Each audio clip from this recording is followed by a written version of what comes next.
guys, how's it going? Today's video is the last one for 2022, which is absolutely crazy. We thought we would sit down and just talk through what we did this year, kind of some of the high points in 2022, which there were a lot of them. And it's kind of hard to remember that sometimes when you're just kind of getting through the day-to-day projects, the things that you want to get done. But when you start listing them out, you're like, dang. So I went through and I compiled, I just went through our videos and just compiled like all what I thought were like the biggest things that happened. There were, we made a lot of progress in the south garden, but a lot of the stuff we got done was just like a couple plants here, a couple plants there. We did a lot of those. In total, it was a big change, but so I didn't include, that. It's like, we planted a lilac, bush or something. Right. Monumental. Yeah, monument. But anything, big that happened, I wrote down. Yeah. So we are sitting here in the Hartley, which was finished this year. We'll talk about that a little bit more, but we're kind of forcing it this morning because we desperately wanted to sit out here. It's so nice, but it is so sunny. Yeah. Not that I'm complaining. It's awesome. We have shades up, but if I'm a little squinty, it's because I don't own a pair of sunglasses.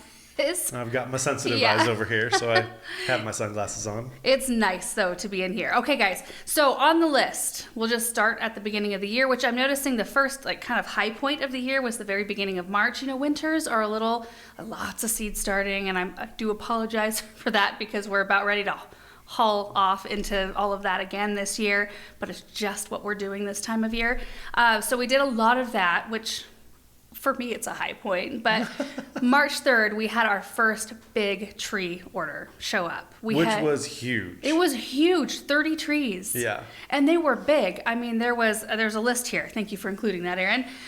Flame willows, Fat Albert blue spruce, Deodora cedars, Oregon green Austrian pine, weeping white pine. Did we get a weeping white pine? Did it not survive? No, I don't think we got a weeping white pine. No, well, maybe the list was wrong. Cross that one off the list. Blue Atlas cedar, Canada red choke cherry, Vanderwolf pine, which several of these we got 3 of. Vanderwolfs we got 3 of. Prairie fire crabapple, heritage birch, which we got 3 of. Norway spruce, which we got 3 of.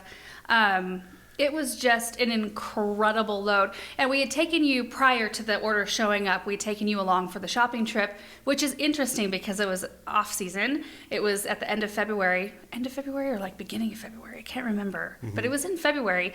Everything was dormant. Of course, you can see evergreens, great time to shop for evergreens. But deciduous stuff, you can see what the structure of the plant is shaping up to be, but you don't get to see any of the leaves or anything like that.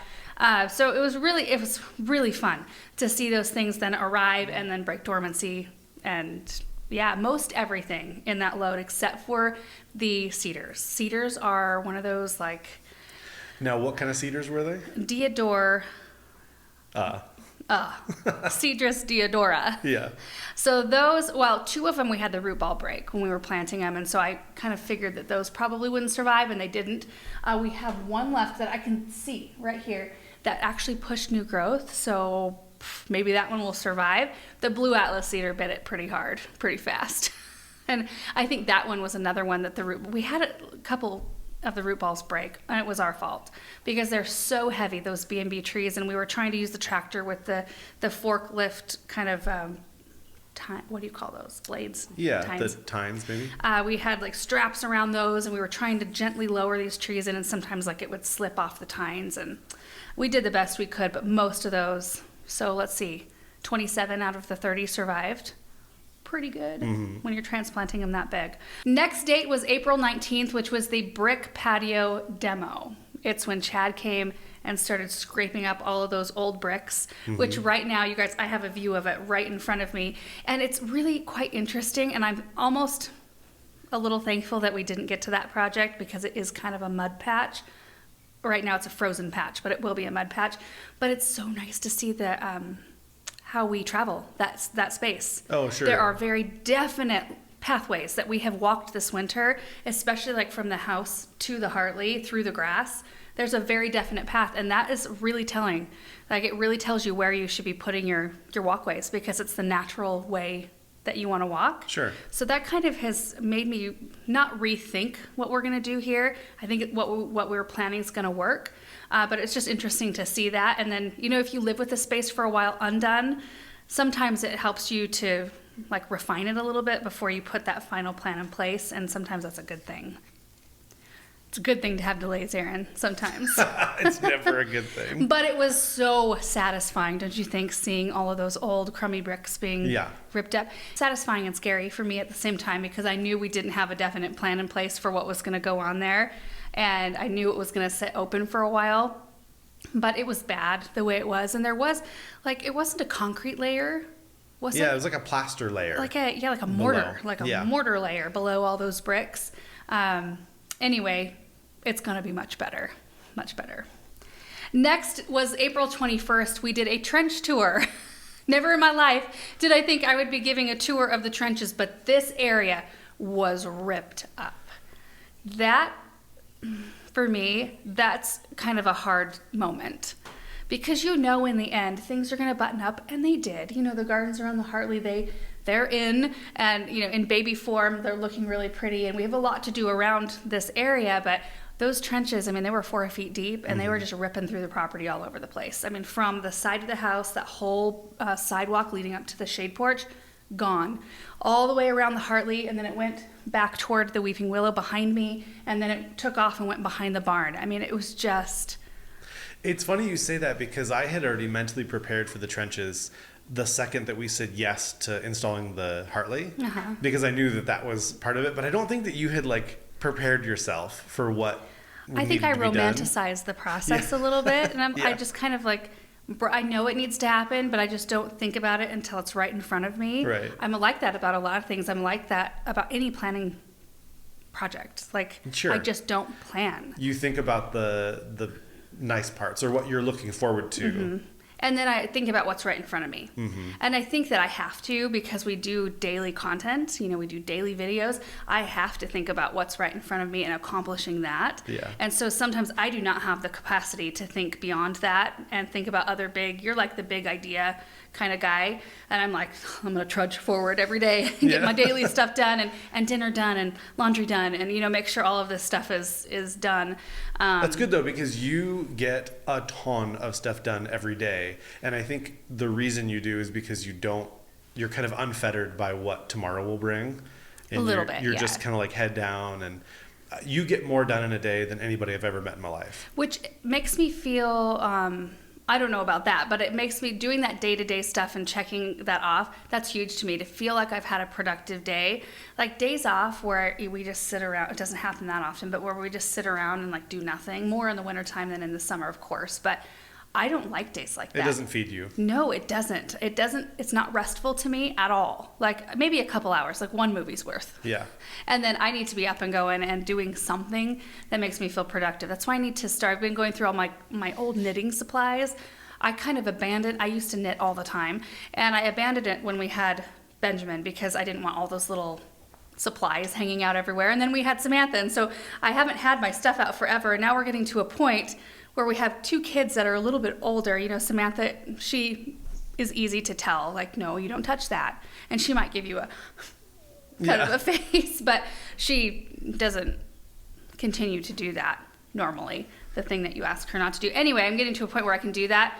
My whole point is that I could do a lot more sitting and resting if I'm productive with my hands somehow. Yeah. And then on April 25th, the floor in the Hartley was installed. And that was, to me, a huge deal, because it was really hard to find the material that I had pictured in my mind for this floor. I didn't want manufactured looking tiles or stones. I didn't want anything to be perfect, if that makes sense.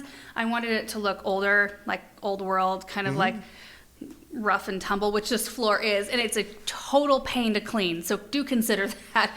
If you get natural stones, these have been snapped, so they're a little bit easier to work with than flagstone, because it's a little less of a puzzle. They're all square and rectangular shapes-ish, but they are all natural. The tops are really uneven, which, my chair, I could maybe bounce a little bit. I don't notice it being a problem with furniture, though. The table's solid.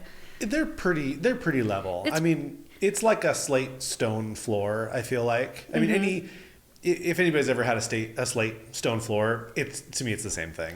And they have those little ridges so they catch dirt. You can't sweep it. Because you sweep and your dirt hits one of those little ridges, and then it just sprays the dirt in opposite directions. In fact, I need to I did move the broom out. The broom's gone. I mean, there's no point in having a broom. I need to figure out some kind of a vacuum system in here that I can keep in here. Yeah. I need to paint all the stuff underneath the sink too. Everybody keeps telling me, you guys keep telling me to paint everything black, and I need to. That would look a lot better. Maybe we'll figure out that whole situation this next month. May 14th, we planted 3 massive trees from Malad Tree Farm. That was an experience, let me tell you. And prior to that, we didn't even know that was possible. No. At least in our area. Yeah, I'd seen it done in videos, but I'd never seen or knew about anybody in our area that did it. So it was fun to go look at the tree farm and pick out some things. And one of them didn't survive, the maple that we had planted near the Hartley. It actually had borers that we didn't know about. And then I can't remember what else. It just shocked, and it was already sick. So anyway, it was a kind of a good thing. I mean, I hate to say that, but it's fun when you can look back at something that could have been really tragic. Well, it was a good thing that it happened quickly as opposed to happening over the course of like 3 to 5 years. And designing around it. Yeah, because if we kind of use that as like, this is the one staple piece, and then it died in 3 years, that would have been really disappointing. Yeah, it really would have. And I ended up doing a completely different, it was a collaborative design effort around the Hartley. I knew exactly what I wanted behind, and I kind of knew the lines, but you ended up taking it or like refining everything to where it all made sense. That's the thing, like I can have these ideas, but I need somebody to kind of like rein it in a way. So anyway, we ended up with a completely different design where that tree would have been right in the way, and we wouldn't have been able to balance it like we ended up being able to with the Pacific Sunset maples. It turned out great. So yeah, looking back at something that could have been really sad and a huge bummer, and looking at it in a positive light, like I'm kind of glad that happened. And I have to say Nathan was pretty awesome in terms of like working with us on the tree that died. Yeah. Like 10 out of 10 experience, would recommend. You know what I mean? Well, we went back two more times this last year. And it was a situation where like we're not getting any discounts or I mean he's not giving us free trees or we're paying just like anybody else would pay. So it's not like a sponsored situation, but he treated us right. He really did. Yeah. He came out and looked at the tree, and we really talked through everything and made sure that we were treating the tree how we should and all of that business. But yeah, great experience. Next was May 16th. We purchased the Pasture. I'm trying to decide what direction that is. Like that's kitty corner? Southeast of the house. So it lines up with the property that we bought a couple of years ago, the South Garden. So it lines up with that. So our property now is like this L shape. But that was amazing. Being able to purchase that piece. It's roughly, how big? It's 3 acres? Yeah. Just it under? Might be just under 3 acres. I'm not really sure exactly the size. We had to redo the lines because the original line went straight through their lawn, and they were like, kind of want to keep our grass. Yeah. So we ended up redoing the line to where it goes out to where they actually have a room to drive around their lawn and all of that, right where they wanted the line anyway. And then we were able to bump it forward toward the front of our existing property so that it matched up, lined up there. Everything went really well. They were amazing to work with, our neighbors. We're still unsure what we're going to do with that property at the moment. We probably nothing for 2023. Yeah, looking forward, I don't think we're going to do anything with it next year. It is a great area to be able to like dump grass clippings and stuff like that. Are you going to compost, Aaron? Well, that's the thing. There's no water on the property yet. And so we're working on that. I don't really want to string a hose, from our current property to go out there. So I think it's best. We have plenty to work on. Oh, yes. We've got like 5.5 acres that, needs a lot of work. So let's just focus on that. Yeah. And we'll let that just, sit.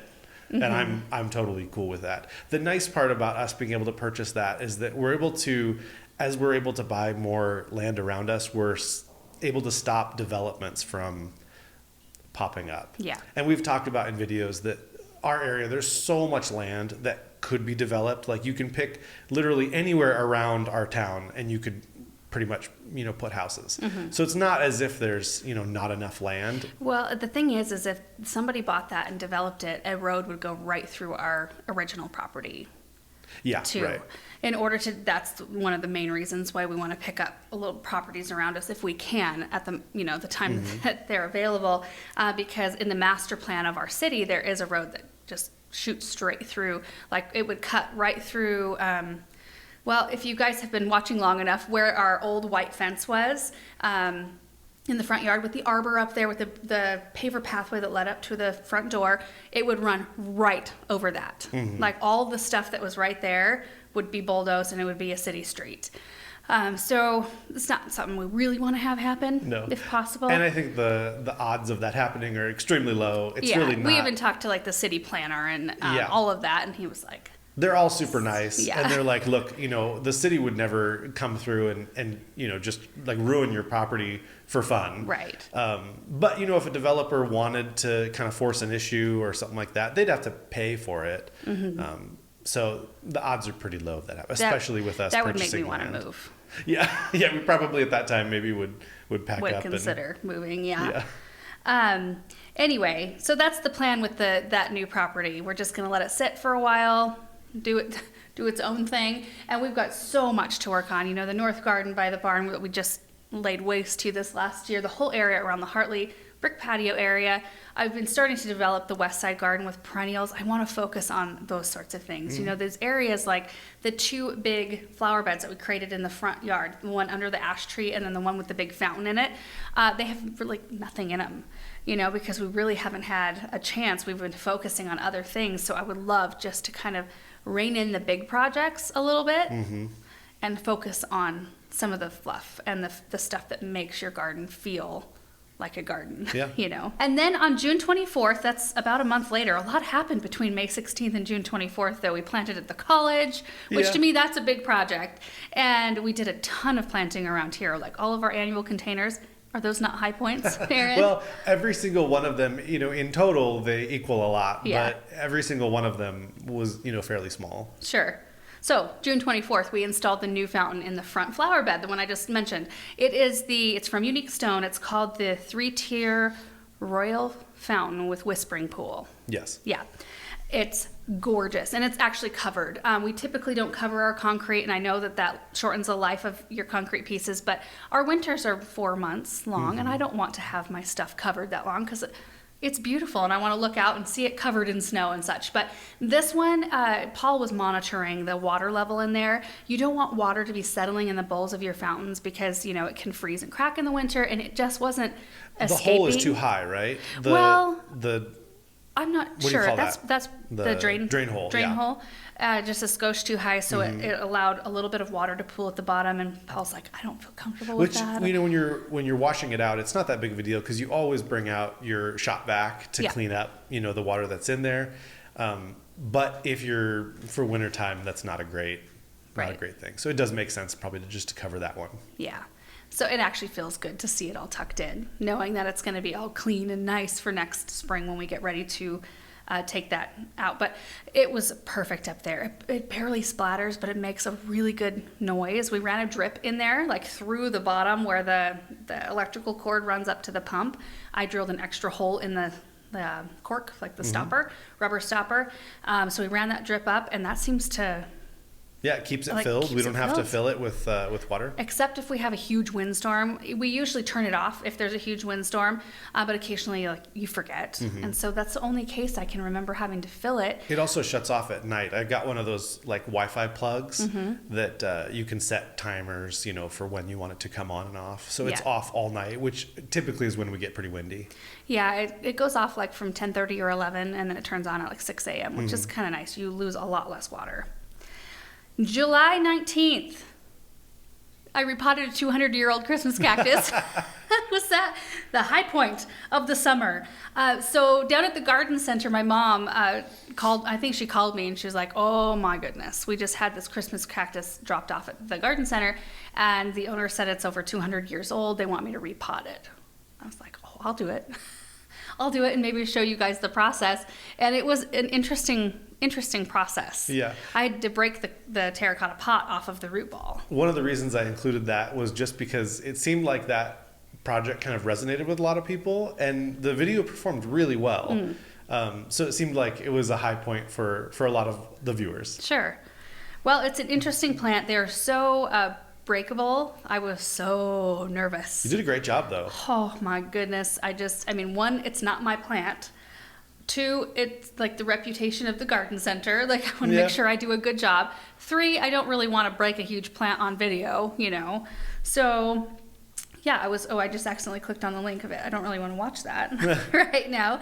But it was an interesting thing. And I don't know, I've seen a lot of you guys ask recently if I have any updates.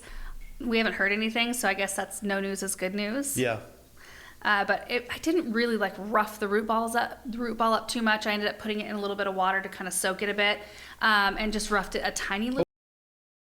Okay, Aaron's camera just shut off. The battery died, so I don't know at what point that was. So I think we were talking about the Christmas cactus. We can move on from that. The next date was July the 28th. We gave a Hartley update showing you the new custom countertop and base and sink that we had made for the east end. I'm not sure if you can see it in this. Yeah, a little bit. A little bit.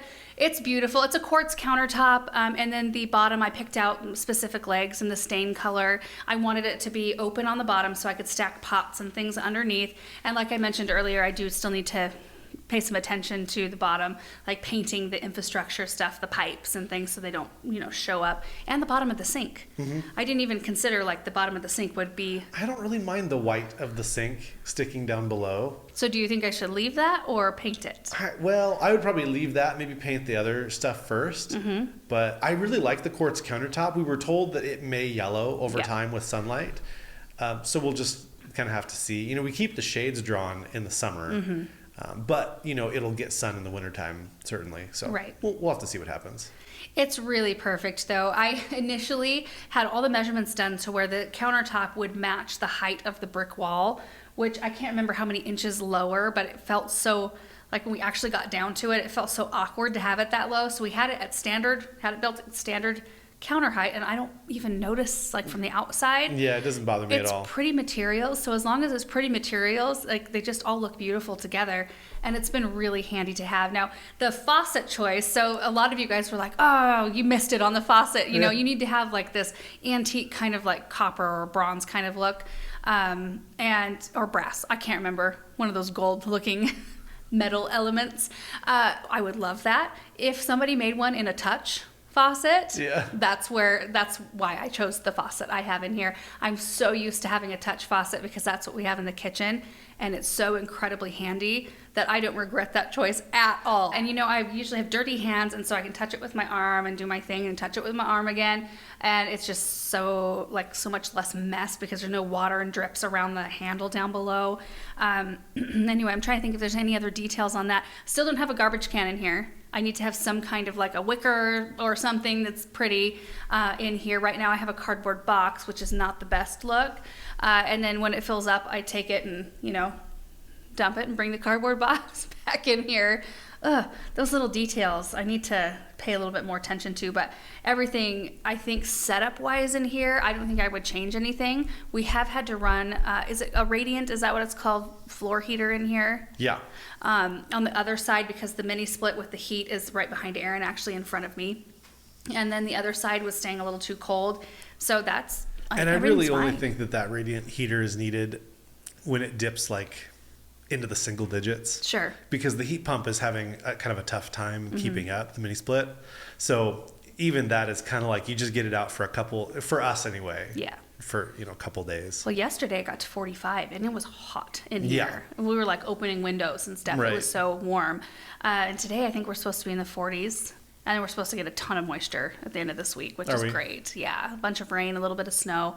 But only lows in the teens, I think. Oh, no. Our lowest temperature is 20 this next 10 days.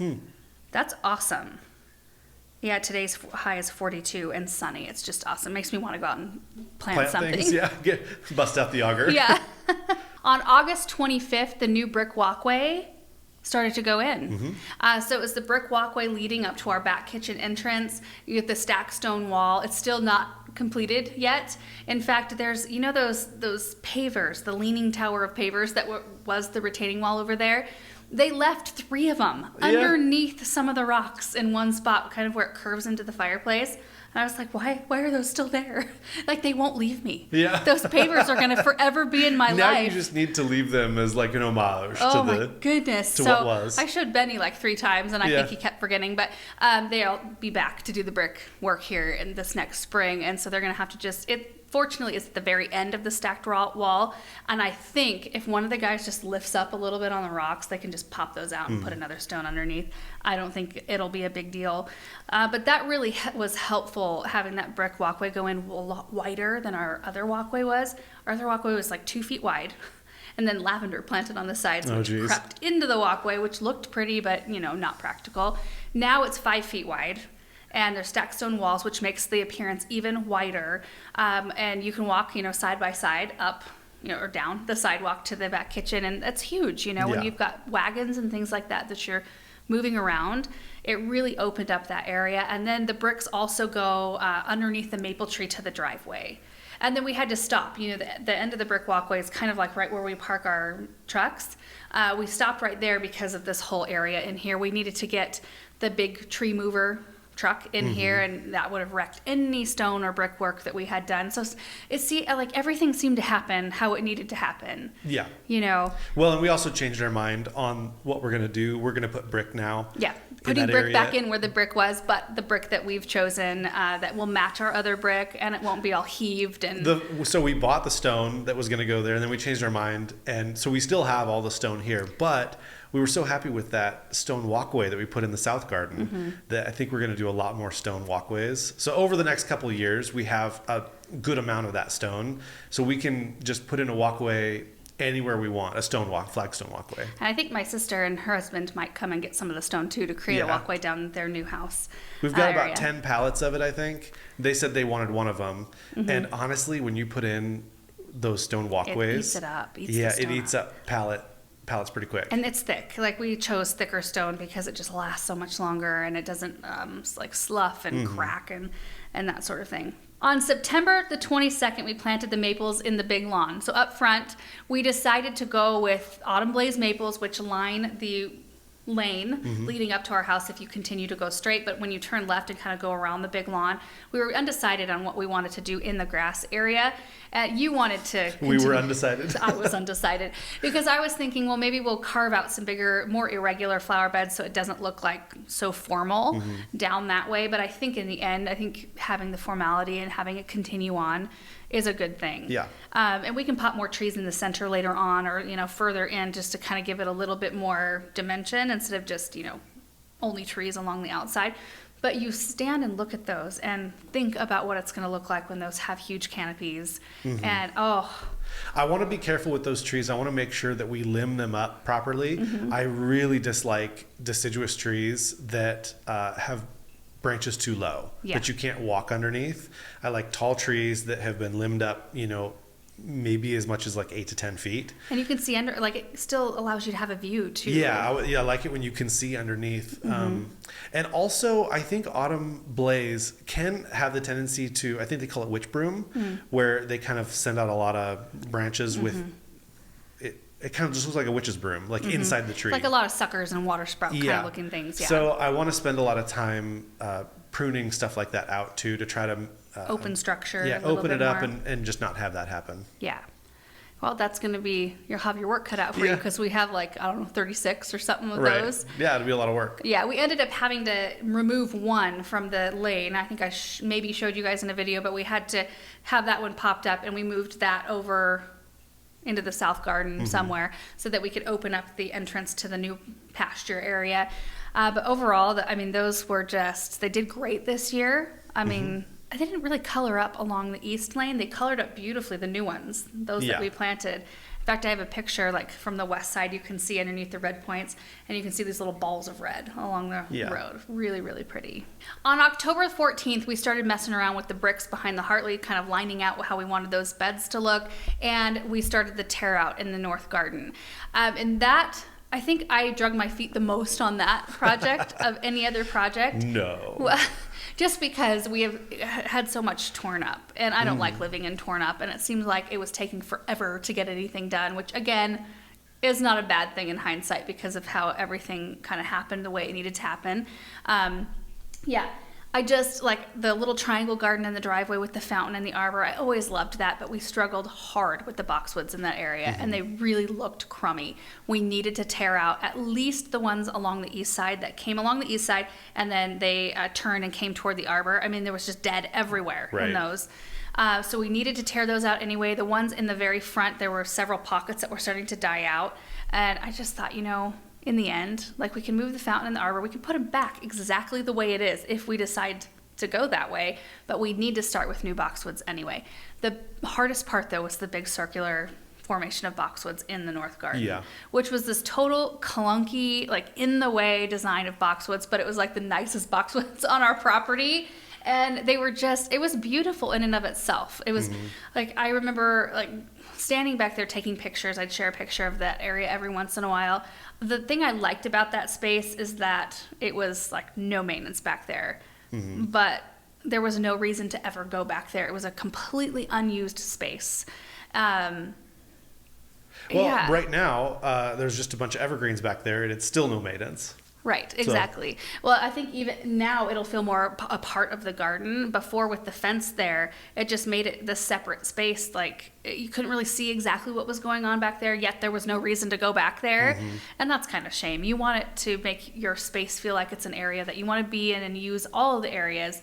Or you want to, like the south garden. So there's nothing out there like benches or like fire pits or, anything like that would draw you out there to make you stay for a while. But let me tell you what, every single evening we're on Gators or the golf court or walking with the kids, and we walk that garden every single night. And that is what we use it for. Right.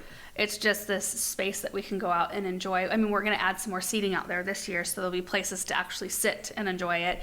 Garden tour every evening. But we garden tour every single evening. Yeah. And I think that having this feel less disconnected and have it easier to maneuver around, like we couldn't drive through that space. It was too tight.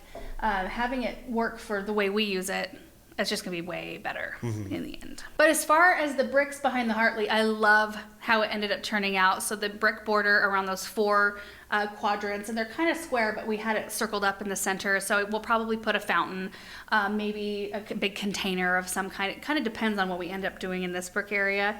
If we do water here, we probably won't do water here. It's one of those, like, don't want to overdo with that sort of thing. So we haven't landed on it exactly, but I just love how the whole thing turned out. I am glad that we lined up bricks the way we did, though, because we ended up moving everything closer to the Hartley, and we ended up shifting the sizes of the beds just a little bit. So this is the first time that we've laid bricks down. We've used bricks as a border before, but this is the first time that Benny has put like a concrete layer up halfway on each side of the brick to keep it in place. In the past, he's used plastic, I don't know what you call that, plastic edging. Yeah. It's really thick. With the metal pins. Yeah, with the metal pins.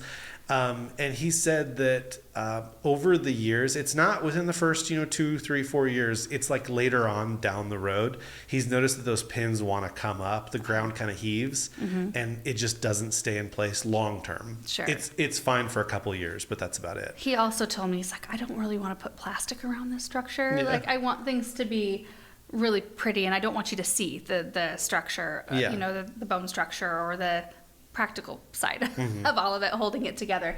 And you can't see it. It's all covered with the gravel that we ended up putting in. October 26th, we did a cut flower. It was kind of an end of season cut flower giveaway. And we put that together in one evening. In fact, I think Bethany kind of was the motivating force in that. She's like, I think we have one more day left. I can bring some jars. We can get some people together. And so I sent a text out to friends, and we ended up, there was like 6 or 7 of us here cutting what was left of the garden, and we lost stuff that night. Yeah. Or that night we lost a lot of the dahlias were done.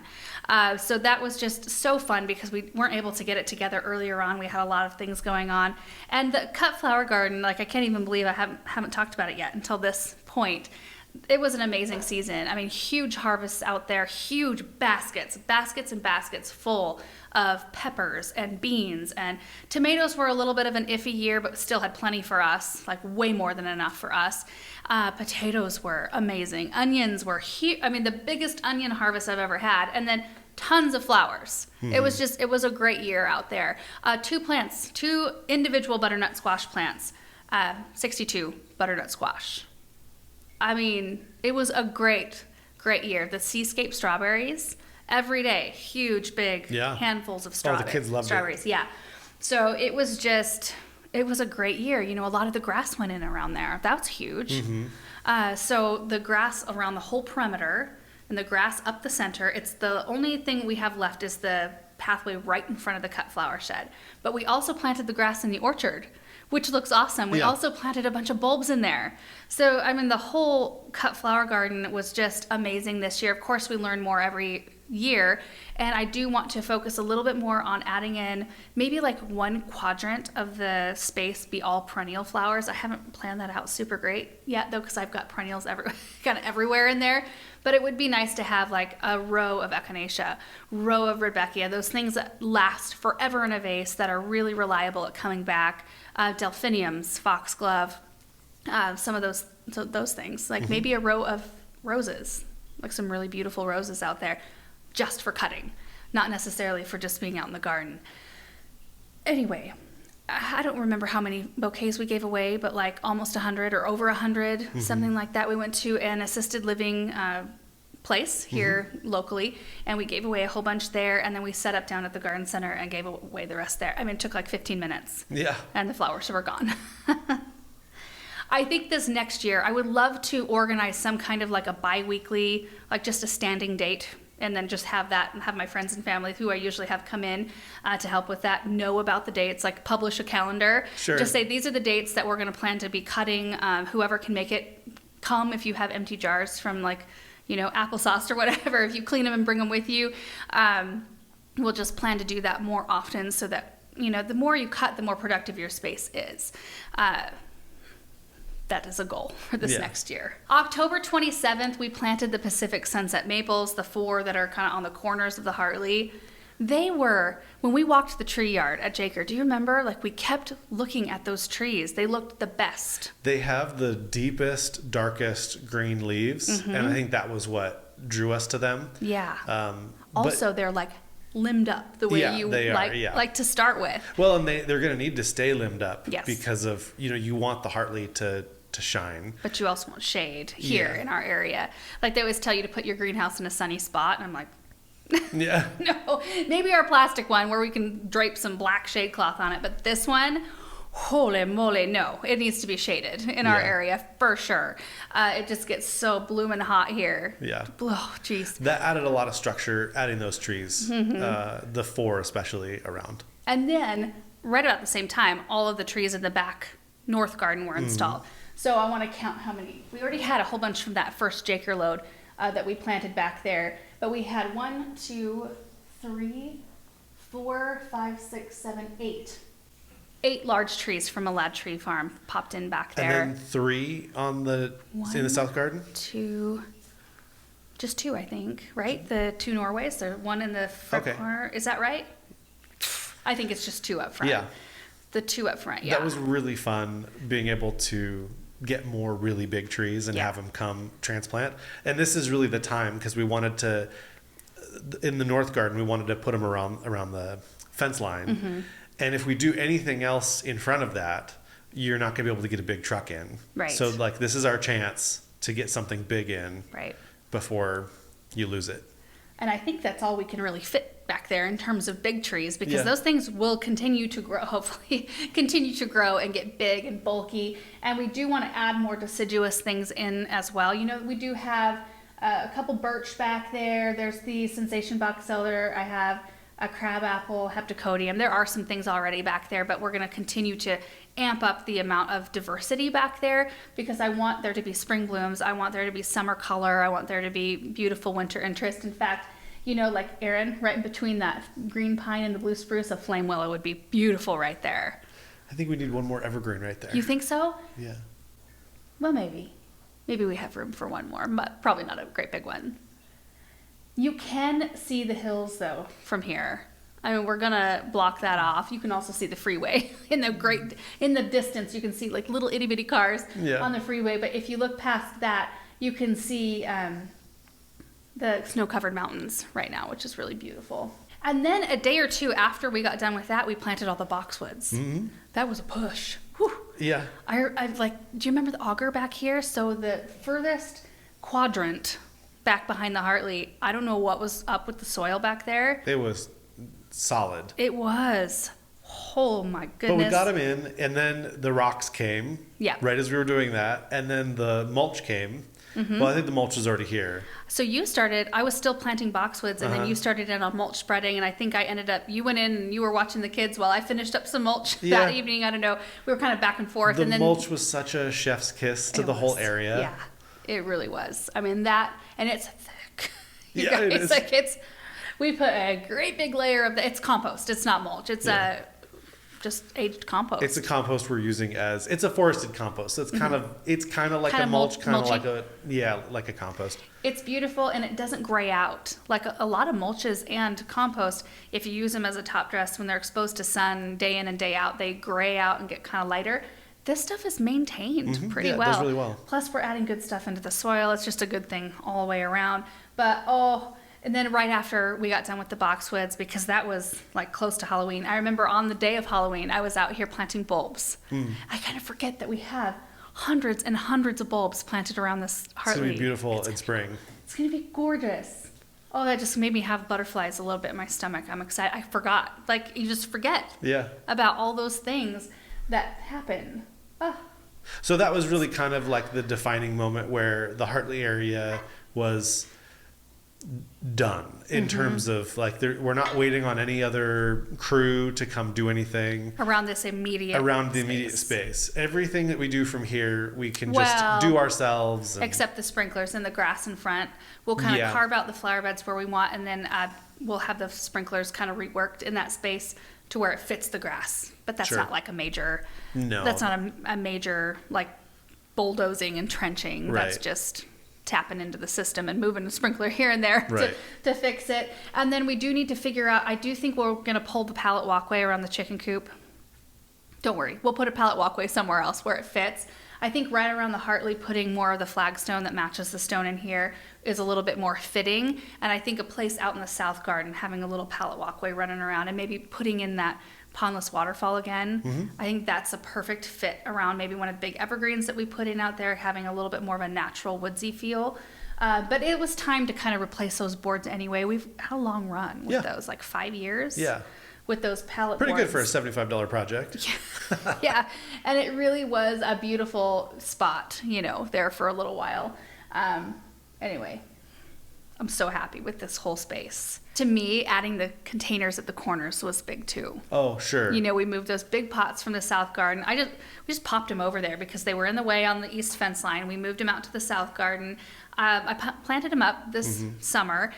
They did okay. And then moving them to the corners, that's what was in the initial plan, was having some large containers, but we popped them full of flame willow branches and some other beautiful greenery things for winter. That kind of like cozied it in to me. And the last thing on our list is the Christmas light tour, which we did on December the 1st. And, we've done a lot of other things. So, like, decorated at the church, that was a huge project for me. We did the stage area. We just took all of that down yesterday. It slicked up like in an hour. It took 2 days. Not 2 days to make it was 2 days to put everything up. Not to mention all of the prep and making the letters and doing, ordering all the stuff, gathering all the supplies. And it took an hour to take it down. I guess that's a good thing, because toward the end, like in the beginning, you're excited about it and you're excited to see it to come together. So it doesn't matter the amount of time you put into it, but in the end, you're kind of like done and ready to, get it all cleaned up. So it did go really quickly. But Christmas light tour, huge shout out to Paul and Bethany. Because, Aaron and I did a little bit. We did the cut flower shed area. We did the lights on the Hartley and the trees around the Hartley. And we outlined like the green outline. But Paul and Bethany, they owned this project. They owned the Christmas lights this year. Yeah, they did a great job. Oh my gosh, it's just been quite the show. We we put them on a timer to where they go off at 9:30 at night. Like they come on at dusk, which is like 5:30, and then they go off at 9:30, so about 4 hours every night. And because it looked like it was daylight with the curtains drawn. I remember the first night we had the house on, I woke up at 3-something in the morning and I was like, okay, I'm feeling really tired, but I need to get ready for this. I need to get up and get going. I looked at the clock. I'm like, nope, It's 3-something. It just looks like it's morning. Right. Morning and like I've slept in too long. So it does go off because we want it to be dark in the kids' rooms and all of that. But we did get our December bill for the south garden. Everything on this property around the house is all together, like with the heat for the Hartley, the greenhouse, It's really the hard studio. to tell what, how much of it is lights and how much of it is extra usage because of the cold and Right. things like that. But the south garden is separate. All of the trees and structures and stuff out there, $56 Yeah. was our bill. Which for is the Christmas pretty lights. good. $56 for power for an There's entire a month. ton of lights out there. Yeah. I think having all LED and having them only on for about 4 hours, which is, to me, all you need them on for. I think having them shut off at 9:30 is totally reasonable.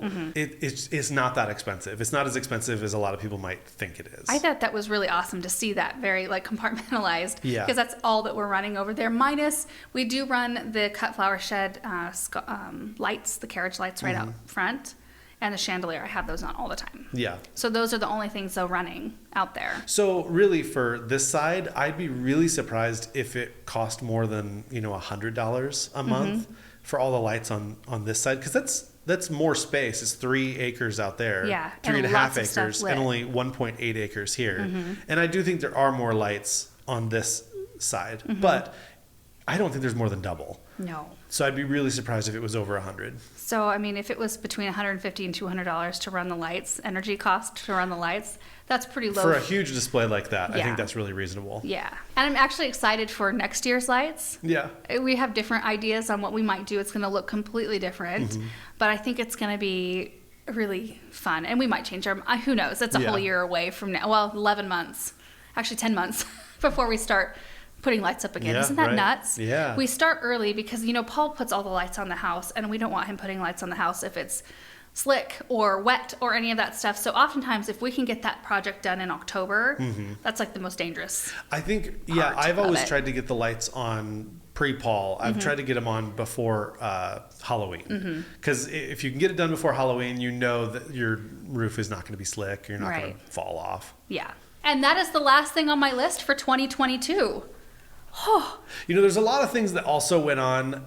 It was a big year, but there's a lot of things that happened that we don't share, like our kids growing up. Yeah. I feel like to me that when I look back on my life and this year, I'm going to think about the kids, Benjamin being 4 and Samantha being 1. Yeah. And her learning to walk and talk And Benjamin starting school. Right. And just a lot. Yeah. A lot has gone on. it's a great time with the kids, honestly. It is. I'm actually It's a looking lot of work. I'm looking so forward to this next year though, because in that respect, because Samantha will be 2. I love 2-year-olds, you guys. 2-year-olds, such a fun age. Yeah. And she wants to be, they're a little bit more self-sufficient.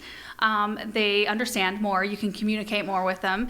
And they're just so fun. And they want to be involved in everything. And I love to bring Benjamin along. And I will bring him along for anything he wants to be involved in at this point, but I'm not going to force it either. Sure, yeah. So like if he comes out and wants to join me with something, do something, great.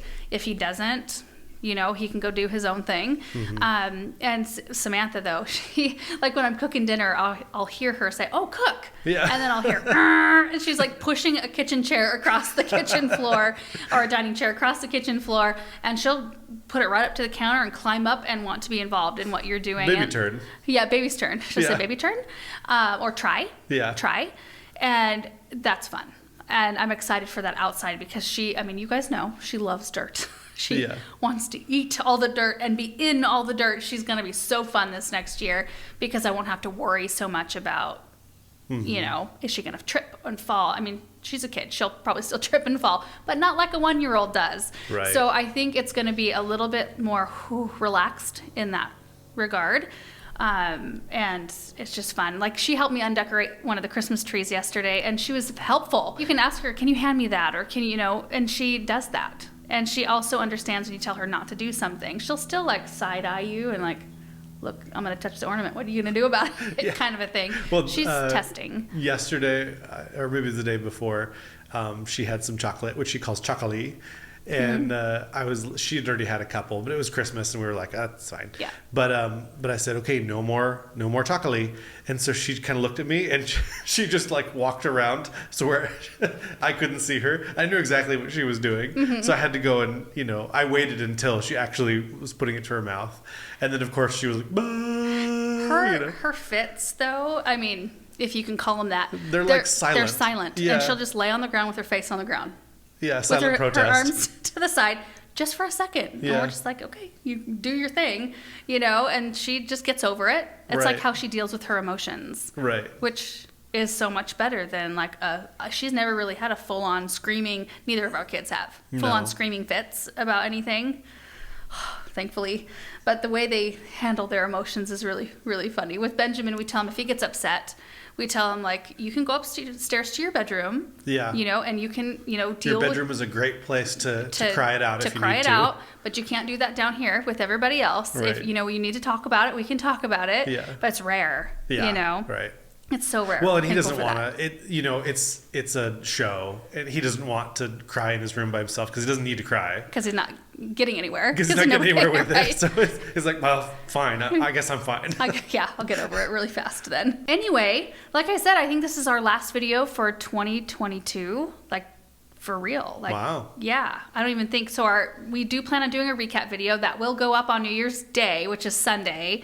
But we will not have a video for you on our main channel, on this channel, on the 2nd. That's Monday. We're going to skip that day because we do have New Year's Eve, and then my dad's birthday is New Year's Day, so we'll be busy doing family things. And then we plan to go right back into a normal schedule on Tuesday the 3rd. It's possible. The month of January is a little bit, you guys know, there's just not as much going on. I try to share all the things I'm doing, but a lot of that seed starting, and I know that gets a little bit repetitive. So we may skip days here and there. We always post about that in the YouTube community tab. So if there's any update on that, just to check there. Anyway, other than that, what a great year. And thank you. Thank you to all of you guys for watching our videos and supporting what we do, because without you watching, we wouldn't be doing this. I'm so incredibly thankful for that, and the community that we've kind of like all created together. It's a really lovely place, honestly. It really is. There's just so many so much wonderful things that we've been able to learn from each other. I learn in the comment sections all the time, and have taken quite a number of your suggestions actually on several things that I've been thankful for. And I don't know, it's just a great deal. So thank you guys so much. Thank you for watching this video. I hope you have a really great start to 2023, and we'll see you in the next video.